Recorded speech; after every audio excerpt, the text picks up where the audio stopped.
Hello everyone, welcome to ज्ञान IQ। आप सभी का बहुत बहुत स्वागत है ज्ञान IQ में। और आज हमारी नेक्स्ट MCQ सीरीज है फॉर KVS PRT एग्जाम।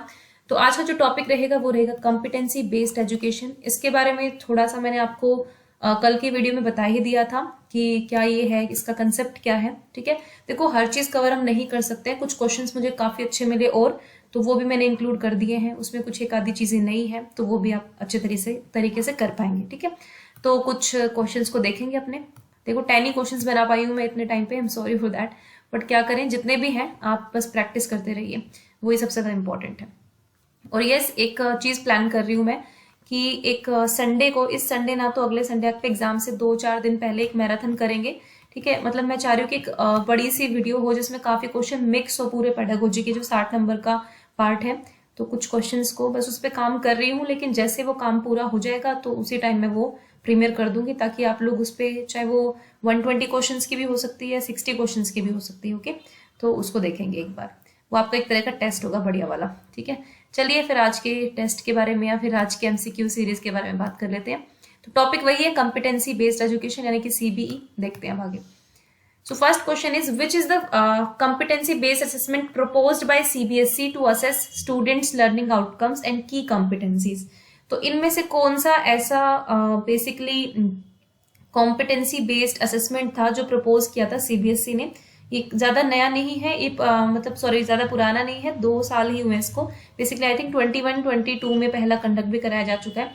ठीक है, तो क्या है ये प्रोसेस जो बेसिकली बच्चों के लर्निंग आउटकम्स को असेस करने के लिए, उनकी की कॉम्पिटेंसीज को का आकलन करने के लिए ये किया गया है।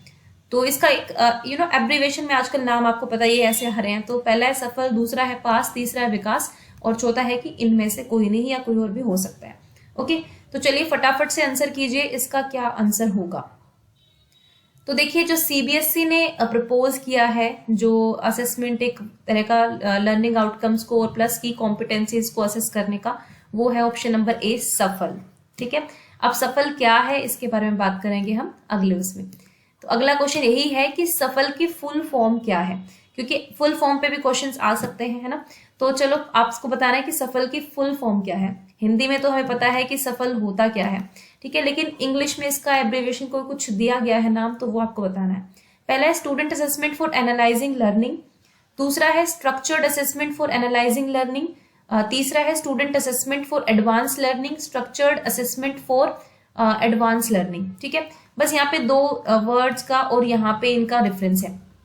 तो देखो, अब ये इतना करीब करीब मैंने क्यों ऑप्शन रखा है, ताकि आपके सामने इतने करीब ऑप्शन आ जाए तो आप उसको अच्छी तरह से अटेम्प्ट कर पाए। ये मेन मोटिव था। ठीक है, एक बच्चे ने मुझसे कहा था कि आप इतने करीब करीब मत रखो, क्योंकि इससे बहुत कंफ्यूजन या होता है। मतलब कंफ्यूजन ही तो क्रिएट करना है ना आपके लिए। कंफ्यूजन क्रिएट करूंगी तभी तो आप अच्छे से अपने आप को टेस्ट कर पाओगे, अदरवाइज सिंपल दे दूंगी तो उसमें कोई फायदा नहीं है। ओके, तो चलिए बताइए इसका आंसर क्या होगा।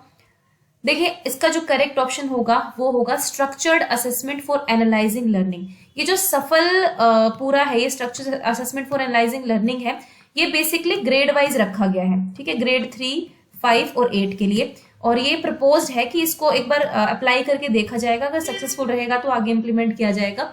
और दूसरा ये है कि ये लर्निंग को सिर्फ एनालाइज करने के लिए है, परसेंटेज देने के लिए नहीं है कि भाई इतने परसेंटेज तुम्हारे, इतने परसेंटेज तुम्हारे, ये नहीं। बेसिकली बच्चे के लर्निंग आउटकम्स को, की कॉम्पिटेंसीज को एनालाइज करना है कि कितना वो आगे बढ़ पाए हैं। तो ये इस तरह का एक स्ट्रक्चर्ड टूल है। ठीक है, तो अभी इसके बारे में अगर आपको कुछ दिखाना है तो चलो मैं एक बार दिखा देती हूँ। देखो, जैसे ये एक छोटा सा डिफरेंस बताया गया है कि सफल में नेशनल अचीवमेंट सर्वे होता है, आप सबको पता ही होगा। इसकी भी फुल फॉर्म आ सकती है नेशनल अचीवमेंट सर्वे। एक सफल है जिसका पहला ही साल है, और एक बोर्ड एग्जामिनेशन होते हैं। तो इन तीनों में डिफरेंस क्या होता है ना, असेसमेंट क्या करना है। बेसिकली ये सैंपल बेस्ड असेसमेंट है कि हम एक सैंपल इकट्ठा करते हैं और उसके बेस पे वो करते हैं। ये है census assessment for all students across target grade. अब टारगेट ग्रेड यहाँ पर कौन कौन सी है, 5th है, ग्रेड 3 है और 8 है। ठीक है, ये हमारी टारगेट ग्रेड है। यहाँ पे 3, 5, 8 एंड 10 थी। उसके बाद यहाँ पे ग्रेड 10 और 12 है। तो ये थोड़ा सा डिफरेंस बता रही हूँ आपको कि बोर्ड एग्जामिनेशन NAS और सफल में क्या डिफरेंस है। अब असेसमेंट अथॉरिटी NAS के लिए NCERT भी है और CBSE भी है, जबकि सफल के लिए CBSE भी है और बोर्ड एग्जामिनेशन के लिए भी आपकी CBSE होती है। ठीक है, अब देखो इसमें क्या है, provide diagnostic data on each individual school against learning outcomes. अब आपको एक डायग्नोस्टिक डेटा प्रोवाइड कर देगा कि भाई जहां जहां भी जिस स्कूल में ये होगा तो उसमें क्या क्या बच्चे के अंदर लर्निंग आउटकम्स थे, कि कॉम्पिटेंसीज कौन सी थी। ठीक है, अब जो बाद में जो डेटा है सफल के may be used to institute monitoring system for school, है ना, एक स्कूल के लिए भी मॉनिटरिंग सिस्टम की तरह काम कर सकता है। तो ये एक एक्सपेरिमेंट है एक तरह का, सफल भी जो है अभी ये सक्सेसफुली अभी लागू नहीं हुआ है, but it's a kind of experiment. जबकि बोर्ड एग्जाम चल रहे हैं, नेशनल अचीवमेंट सर्वे भी चल रहे हैं, तो एक नई चीज इंट्रोड्यूस हुई है, एनईपी की भी रिकमेंडेशन, फिर कॉम्पिटेंसी बेस्ड एजुकेशन भी है, तो मे बी ये आपसे क्वेश्चन पूछ लिया जा सकता है, इसलिए मैंने आपको ये करवाया है। ओके, चलिए, which of the following represents the core benefit of competency based education. तो भाई कुछ मुख्य लाभ के बारे में बात कर लेते हैं जो कॉम्पिटेंसी बेस्ड एजुकेशन के हैं। तो आपको बताना है इसमें से कौन सा रिप्रेजेंट करता है उसको। ठीक है, one size fits all pedagogy, seat time progress, seat और समय की प्रगति कितनी है, एक आकार में फिट होने वाले सभी तरह के शिक्षा शास्त्र, स्टूडेंट एजेंसी एंड ऑनरशिप, या फिर फिक्स्ड माइंडसेट। ठीक है, इनमें से कौन सा कॉम्पिटेंसी बेस्ड एजुकेशन को रिप्रेजेंट कर रहा है ये आपको बताना है। बाकी के जो है वो ट्रेडिशनल अप्रोच को वो कर रहे हैं रिप्रेजेंट, जबकि इनमें से एक जो है वो कॉम्पिटेंसी बेस्ड एजुकेशन को रिप्रेजेंट कर रहा है। ये मैंने कल की पीडीएफ में जो थियोरी पार्ट कराया था उसमें आपको समझाया था। यहाँ पे जो करेक्ट ऑप्शन होगा वो होगा स्टूडेंट एजेंसी और ऑनरशिप, कि बच्चे खुद अपनी लर्निंग की ऑनरशिप ले, उनका स्वामित्व बच्चों के ऊपर हो, कि हाँ भाई हम रिस्पॉन्सिबिलिटी लेते हैं अपनी लर्निंग की। देखो मैंने बताया था कि कॉम्पिटेंसी बेस्ड एजुकेशन में आपकी नॉलेज, स्किल्स, एबिलिटीज, एटीट्यूड्स, ये काफी चीजें हैं जो इसके अंदर शामिल है। तो याद रखना जितनी भी स्टूडेंट से रिलेटेड चीजें होंगी, स्टूडेंट्स की एबिलिटी, उनकी पोटेंशियलिटी, उनका एटीट्यूड, उनकी स्किल्स, उनकी नॉलेज, वो सब यहाँ पर इंक्लूड होता है। ओके, ठीक है। Next, which of the following is a parameter of traditional education system. अब देखो ट्रेडिशनल से मैंने कंपेयर करके दिखाया था सीबीई को। ठीक है, तो ट्रेडिशनल, अब इसमें से आपको बताना है कौन सा पैरामीटर ट्रेडिशनल एजुकेशन सिस्टम का है, सीबीई का नहीं है। यानी कि 3 इसमें सीबीई के होंगे और 1 जो है वो ट्रेडिशनल का होगा। ठीक है, हालांकि पिछले क्वेश्चन से इसका आपको आंसर आ गया होगा, जो भी है। Consistent meaning for everyone in terms of proficiency standards, यानी कि प्रवीणता मानकों के संदर्भ में सभी के लिए एक ही तरह का अर्थ। One size fits all approach, एक तरह का सभी मतलब अप्रोचेस में एक ही तरह की चीज फिक्स। कल्चर ऑफ एम्पावरमेंट और ग्रोथ माइंडसेट, तो इसमें आपको ये बताना है कि कौन सा जो है वो पैरामीटर है ट्रेडिशनल अप्रोच सिस्टम का। ठीक है, हालांकि थर्ड क्वेश्चन आपने ध्यान से देखा होगा तो आप इस क्वेश्चन को इजीली कर सकते हैं। इसका करेक्ट ऑप्शन होगा option number 1, size fits all approach. ये ट्रेडिशनल वो है कि भाई एक ही तरह की पेडागोजी में, एक ही तरह के उसमें सब लोग आ जाएंगे, इंडिविजुअल डिफरेंसेस की फिर ये बात नहीं करते हैं, तो ये होगा ट्रेडिशनल। बाकी जो सारे हैं वो आपके कॉम्पिटेंसी बेस्ड एजुकेशन सिस्टम के हैं। नेक्स्ट है, which of the following is not a component of competency based education. अब इसमें से कौन सा कॉम्पिटेंसी बेस्ड एजुकेशन का जो कंपोनेंट है, घटक है, वो नहीं है, ये बताना है। डेमोन्स्ट्रेटेड लर्निंग आउटकम्स, सीखने के परिणामों का प्रदर्शन करना, बेसिकली किया लिखा है बट करना आएगा यहाँ पे। मल्टीपल पेडागोजीज, एक से ज्यादा शिक्षा शास्त्र। क्राइटेरिया रेफरेंस टेस्टिंग करनी, मानदंड के आधार पर परीक्षण करना, या फिर नॉर्म रेफरेंस टेस्टिंग, यानी कि मानक के आधार पर टेस्टिंग करना। ठीक है, तो चलिए आंसर करिए इसका फटाफट से। देखो अभी पिछले जो 2 क्वेश्चन डिस्कस करे उसमें हमने ऑलरेडी फीचर्स डिस्कस किए हैं। तो demonstrated learning outcomes, competency based education में लर्निंग आउटकम्स पर बहुत ज्यादा फोकस किया है, और ये नहीं कहा कि लर्निंग आउटकम्स लिखकर बताने हैं। बेसिकली बच्चे को परफॉर्म करना आना चाहिए, वो डेमोन्स्ट्रेट कर सके जो भी उसका लर्निंग आउटकम उसने अचीव किया है। ठीक है, तो ये तो होगा ही होगा।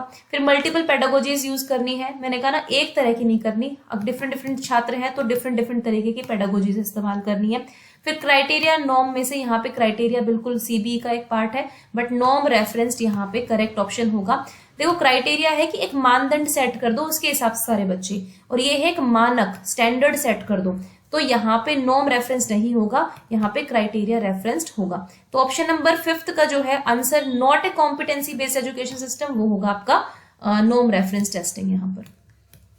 नेक्स्ट है question number 6, which of the following statement best defines the process of assessment. इनमें से कौन सी स्टेटमेंट जो है प्रोसेस ऑफ असेसमेंट को डिफाइन करती है एक तरह से। ठीक है, मतलब असेसमेंट के प्रोसेस को डिफाइन करती है। बच्चों में शैक्षणिक परिवर्तनों के बारे में व्यवस्थित रूप से जानकारी एकत्रित करना, शैक्षणिक सत्र के अंत में छात्र की परीक्षा आयोजित करना, बच्चों में बाल्यावस्था से किशोरावस्था तक होने वाले परिवर्तनों का मूल्यांकन करना, और उनके सीखने के दौरान छात्र की जांच करना। देखो कौन सी स्टेटमेंट बेस्ट है, मतलब सबसे बेस्ट है, हो सकता है एक से ज्यादा भी ठीक हो, लेकिन यहाँ पर बेस्ट का बताना है। कि प्रोसेस ऑफ असेसमेंट है तो उसको बेस्ट कौन डिफाइन कर रहा है। या तो आप सिस्टमैटिकली बच्चे के बारे में एकेडमिक चेंजेस जो हो रहे हैं उसमें उसके बारे में इंफॉर्मेशन आप गैदर कर लें, या फिर आप टेस्ट एग्जामिनेशन ले लें एंड में, तो ये तो बिल्कुल नहीं होगा। ठीक है, evaluation the changes happen in children from childhood. अब देखो चिल्ड्रन फ्रॉम चाइल्डहुड से लेके और अब तक, चाइल्डहुड से एडोलेसेंट तक जितने भी उसके वो हुए, इतनी इन्फॉर्मेशन गैदर आप एक टीचर हो और आप इतनी इन्फॉर्मेशन गैदर नहीं कर सकते इन टर्म्स ऑफ एकेडमिक्स। ठीक है, तो यहाँ पे ये ऑप्शन बिल्कुल बेस्ट करेक्ट नहीं होगा। Examine the over the course of their learning, बच्चे को एग्जामिन करना। अब देखो ए और डी में से कौन सा बेस्ट जा रहा है। बेसिकली बच्चे के जो एकेडमिक चेंज, क्योंकि हम असेसमेंट कर रहे हैं ना यहाँ पे, जो भी उसमें एकेडमिक चेंजेस हो रहे हैं उसके बारे में इंफॉर्मेशन हम गैदर करेंगे और उसके बाद उसको एनालाइज करेंगे, सिस्टमैटिकली करेंगे ये काम। तो ऑप्शन नंबर ए जो है यहाँ पर बिल्कुल करेक्ट होगा। ओके, नेक्स्ट है which is what is a standard of performance for a defined domain termed as. ठीक है, एक डिफाइंड डोमेन के अंदर जब हमारा परफॉर्मेंस का स्टैंडर्ड सेट हो जाता है तो उसको हम क्या बोलते हैं। बेसिकली असेसमेंट करने के कुछ तरीके हैं, तो आपको बताना है इसका करेक्ट ऑप्शन जो है वो क्या होगा। देखो ब्लूप्रिंट, तो जैसे क्वेश्चन पेपर का ब्लूप्रिंट बनता है, अब 2 नंबर के कितने क्वेश्चन, वो नंबर के कितने क्वेश्चन, इस तरह का ब्लूप्रिंट होता है, ये तो होगा नहीं। पोर्टफोलियो तो आपका कलेक्शन होता है साल भर के आपने जो भी काम किया उसका कलेक्शन, इसमें आपके असाइनमेंट्स होते हैं, मॉडल्स होते हैं, चार्ट्स होते हैं, वो हो गया।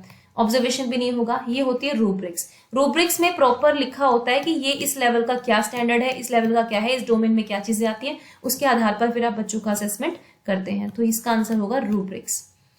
नेक्स्ट है which statement is not correct about performance based assessment, that is it taps into the students higher order thinking skills. प्रदर्शन आधारित मूल्यांकन के बारे में छात्र के बारे में कौन सा कथन सही नहीं है।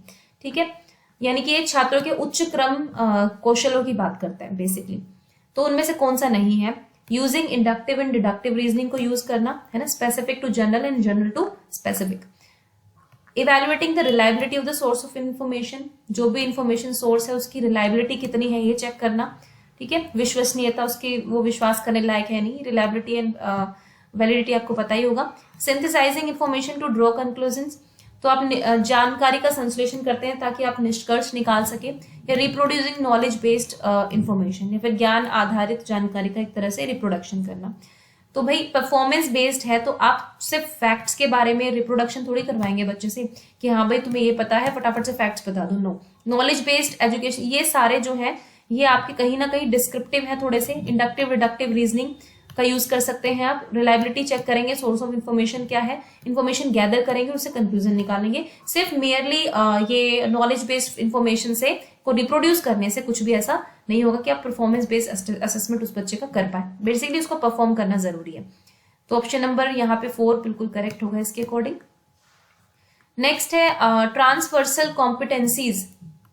Transversal competencies relate to a certain set of. अब देखो कॉम्पिटेंसीज की बात हो रही है, एकेडमिक कॉम्पिटेंसीज होती है, कुछ होती है ट्रांसवर्सल कॉम्पिटेंसीज। तो क्या है इनमें से, knowledge domain, skills and moral values, knowledge skills and attitudes and media and information literacy skills. तो ये बताइए फटाफट से क्या होगा ट्रांसवर्सल कॉम्पिटेंसीज। देखो ट्रांसवर्सल कॉम्पिटेंसीज क्या होती है कि वो एक पर्टिकुलर एरिया से ही नहीं जुड़ी होती है, बल्कि आप वैरायटी ऑफ एरियाज में उनको यूज कर सकते हैं। ठीक है, जैसे आपको मान लीजिए साइंस की नॉलेज है तो वो केवल आप साइंस में ही यूज कर पाएंगे। ऐसे स्किल्स उस पर्टिकुलर किसी लैब में टेस्ट कर रहे हैं, या फिर ड्राइविंग स्किल है तो आप प्रॉपर वहीं पर यूज कर पाएंगे।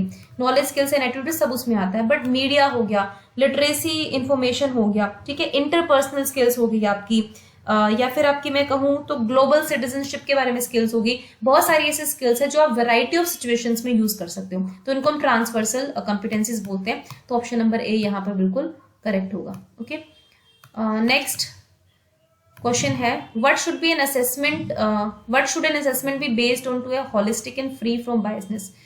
मतलब होलिस्टिक होना चाहिए, संपूर्ण होना चाहिए और बायसनेस नहीं होना चाहिए। तो क्या कौन सा हो सकता है, external examination, experiential learning, only performance and skills, या फिर मल्टीपल एविडेंसेस। तो बताइए कैसे इंश्योर करेंगे कि होलिस्टिक वो हो और उसके बाद बायसनेस भी ना हो उसके अंतर्गत, उस असेसमेंट के अंतर्गत। तो देखिए एक्सटर्नल एग्जामिनेशन का मतलब ये नहीं कि उसमें बायसनेस नहीं हो सकता, जरूरी नहीं है कि वो बायसनेस से फ्री होगा। एक्सपीरियंशियल लर्निंग का भी तो अपने एक्सपीरियंस पर डिपेंड करता है, तो उसमें बायसनेस आ जाती है। सिर्फ परफॉर्मेंस स्किल्स के आधार पर भी नहीं किया जा सकता। बेसिकली मल्टीपल एविडेंसेस मिलते हैं आपको, जब मान लीजिए एक काम बच्चा कर रहा है, आपके सामने तो कर दिया, लेकिन क्या पहले भी उसने ऐसे किया है, उसके आपको एविडेंस मिल जाए, रिपीटेडली वो चीज कर रहा है, तो मल्टीपल एविडेंस मिल जाएंगे, तो ये एविडेंट हो जाएगा कि यस इस बच्चे को ये चीज आती है कि नहीं आती है। तो multiple assessment should be an assessment based on to be a holistic and free from biasnesses. तो ऑप्शन नंबर 4 यहाँ पर बिल्कुल करेक्ट होगा। सो ये था आपका 10 नंबर का आज का कॉम्पिटेंसी बेस्ड एजुकेशन के टॉप 10 एमसीक्यूज। अब आपने कितना स्कोर किया है कमेंट सेक्शन में जरूर बताएं। टेलीग्राम चैनल को ज्वाइन कर ले, वहां पे कुछ पीडीएफ मैंने शेयर की है, कुछ और मैं कर दूंगी शेयर, तो वो आपके लिए बहुत बेनिफिशियल रहेगा। तो टेलीग्राम का चैनल का लिंक जो है वो डिस्क्रिप्शन में दिया हुआ है। और इसी के साथ थैंक यू फॉर वॉचिंग ज्ञान IQ।